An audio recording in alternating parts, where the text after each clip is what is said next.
Blaise Pascal, a French philosopher, places the human soul before its truth and the truth of its state.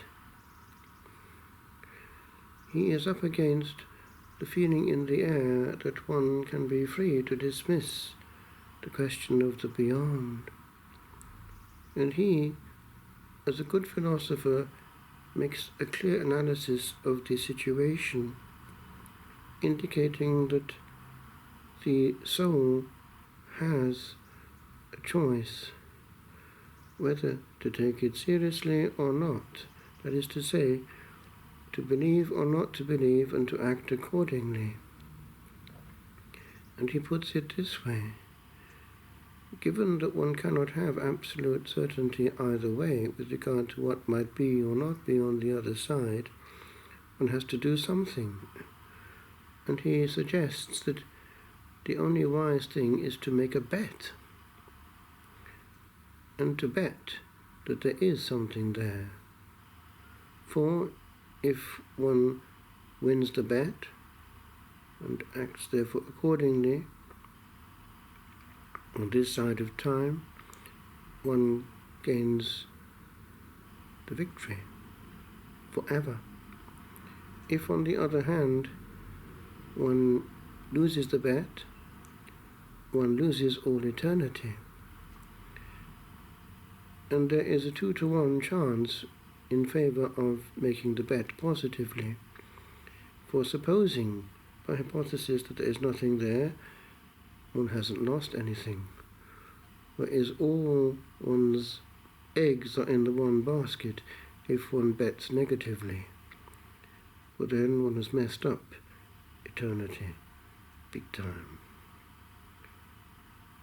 That is just pure philosophy.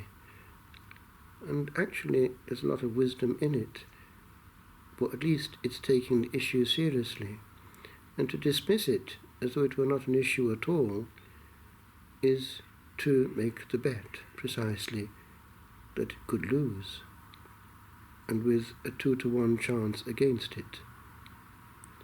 And so philosophy can actually be used to philosophize properly. Those who have paused over this question have always handled it in some way, because one can't avoid it. And one finds in different places reminders of that, whether it be on inscriptions, on graves, or in sculpture, or in art. Years ago I happened to be in a country church in England, Whitford, and there were very old frescoes there, and they had this message essentially: what you are, we once were. What we are, you too will be. And I wrote down these words, having seen that and been struck by the message that was yelled from that fresco across the centuries unto us.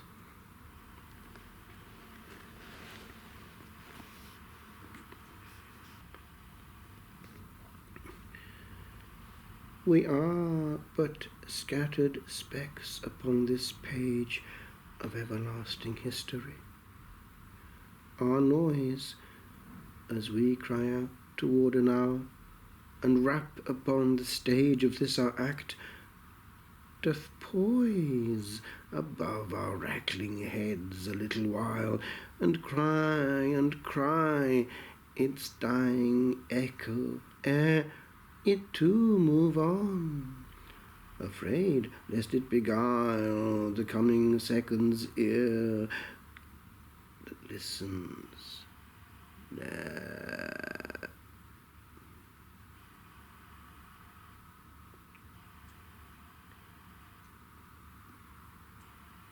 We are the echo of another cry that some faint gasping breath tried long ago to yell across the years that sauntered by, his own bestruggling, wanting not to know.